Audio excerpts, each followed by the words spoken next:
C'est seulement cette précision-là. D'accord, merci beaucoup pour la rectification. Oui, revenant sur la préoccupation de mon frère que j'aime bien, monsieur. Omesumu Lokale. Bien. Et je vous aime bien. Vous êtes frères, nous sommes. Mais ok. comment est-ce que vous êtes en train de condamner ce qu'on a fait de bien pour l'intérêt de la nation et l'intérêt de la province? Monsieur Bouchiri, je ne pas seulement votre action, je n'ai pas de problème particulier avec vous. Ok, merci beaucoup. Vous pouvez parler. Revenant sur la question, il parle de la mauvaise gestion, la gestion des cimetières, de ceci ou cela. Il a parlé même des 145 territoires.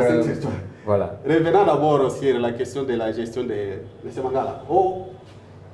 La désaffectation des cimetières, de ceci, cela. J'ai une question à lui poser, que je préfère bien lui poser. Il peut me dire, Anoïs Nyambia, par le clinique Mapon, il est un habitant à Kini. On garde cette question, Atadjibi a continué. Anoïs Nyambia parle de l'Assemblée provinciale. Ah, vous avez dit une question, là ça fait déjà deux. Non, c'est la même question, c'est la suite à la première question. Oui. Ok. Je ne peux pas aller avec plus loin. Ok. Parle de l'Assemblée provinciale, Léo. Pour place Mapon, parle de l'écran géant. Pour fausse commune, il est coupable. Il quoi désaffecté ou pas? Et qu'il a fait? Mais M. Mangala a comme prérogative légale à agir en toute légalité. Okay. Parce qu'il y a un notable que j'évite de citer son nom. Il a fait recours à la justice ici afin de pouvoir sauvegarder la tombe de ses connaissances. Mais la justice l'a renvoyé toujours à l'autorité provinciale. Des milliers de dollars? Non. Il y avait certes une difficulté que lui-même a reconnue même lors de la campagne électorale. Il nous a dit qu'il a fait plus de 2 ans qu'il ne bénéficiait plus de la rétrocession.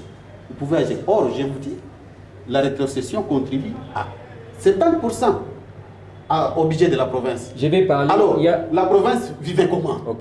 Il y a une question que les gens se posent. Oui. Vous avez parlé des infrastructures. Oui. Aujourd'hui, pour quitter Kindu vers Kassongo, ça demande 4 à 5 jours. Mais avant, on quittait Kindu à 11h, je crois à 15h, vous êtes déjà à Kassongo. Mais dans le règne de M. Idrissa, il n'y a plus les infrastructures. Mais vous, quand vous établissez les bilans, vous dites que le bilan est positif. Qu'est-ce que vous pouvez répondre par rapport à cette préoccupation? Mon frère, il faut faire la part des choses. Il y a de ces travaux-là qui sont de la compétence exclusive du gouvernement central. Okay. Et des travaux qui nécessitent l'implication du gouvernement provincial. Ça, il faut faire la part des choses. La réhabilitation de la route Kindu-Kassongo, c'est une route nationale qui est financée par l'office de route. Qui est entretenue par l'office de route, mais en charge du ministère des ITPR. OK? Pour répondre à toutes ces questions, on va revenir vers vous. Maître Katako, vous avez suivi M. Bouchiri par rapport au bilan et par rapport à tout ce qui s'est passé. Parce que revenons à notre sujet, c'est la ville morte qui a été hier. Oui. Qu'est-ce que vous pouvez ajouter par rapport à ce que vous avez dit avant? Oui, merci messieurs les journalistes pour nous avoir encore donné la parole. Et comme nous avons dit tantôt, nous faisons nos analyses politiques, juridiques. Et par rapport à la gestion, nous avons dit qu'il y a des côtés positifs, mais de l'autre côté, il y a des côtés négatifs de la part de l'excellence Idrissa. Et nous avons eu même à les détailler. Mais pour revenir à la question du jour, la ville morte d'hier et les griefs repris dans la lettre adressée au maire de la ville, moi, je suis en train de me poser mille et une questions. Est-ce que l'initiateur vraiment savait les cibles? Parce qu'aujourd'hui, les cibles ne sont pas les députés, donc les sénateurs qui ont été votés. Mais les vraies cibles, c'est les députés que nous avons donné mandat. Et nous pensions à notre humble avis, si M. Omesumu voulait une telle activité, il devait peut-être démontrer les griefs ou les fautes commises par les députés que nous avions donné mandat. Parce que les sénateurs ne sont que... Il a établi les bilans, il a cité les côtés négatifs de M. Idrissa, c'est ce qui lui a poussé de pouvoir instruire la population à cette ville morte. Monsieur les journalistes, je ne sais pas si vous me comprenez bien. Ici, ce n'est pas... Quand vous lisez bien sa lettre, In fine, parce qu'on va y arriver. In fine, ils demandent leur invalidation au niveau du Sénat. À la fin, c'est ça même l'objectif de sa lettre, qu'il ne puisse pas siéger au niveau du Sénat. C'est comme ça, moi j'ai dit, vraiment il a tapé à côté, chez nous en gros, on dit il a fait une mauvaise direction. Son action était mal dirigée. Parce que les cibles, c'était les députés. Nous avons donné mandat aux députés. Et quand même j'ai lu sa lettre, il dit qu'avant les élections sénatoriales, nous, population, on avait déjà donné aux députés des personnes ou des individus qui devaient être votés, chose qui n'a pas été observée par nos députés. Okay.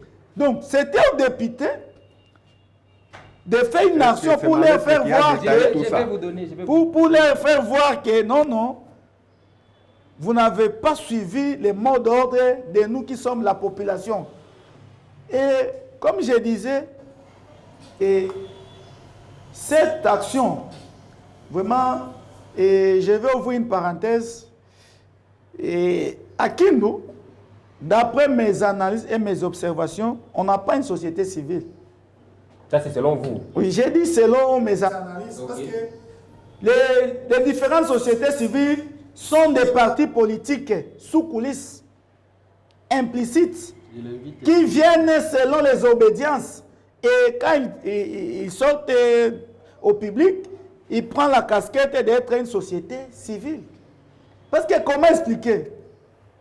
Vous déclarez une ville morte, mais in fine, vous sollicitez l'invalidation d'ailleurs, pour être précis, des gens qui n'ont jamais été validés. Oui, j'ai dit selon mes analyses, parce que les différentes sociétés civiles sont des partis politiques sous coulisses, implicites, qui viennent selon les obédiences. Et quand ils sortent au public, ils prennent la casquette d'être une société civile. Parce que comment expliquer?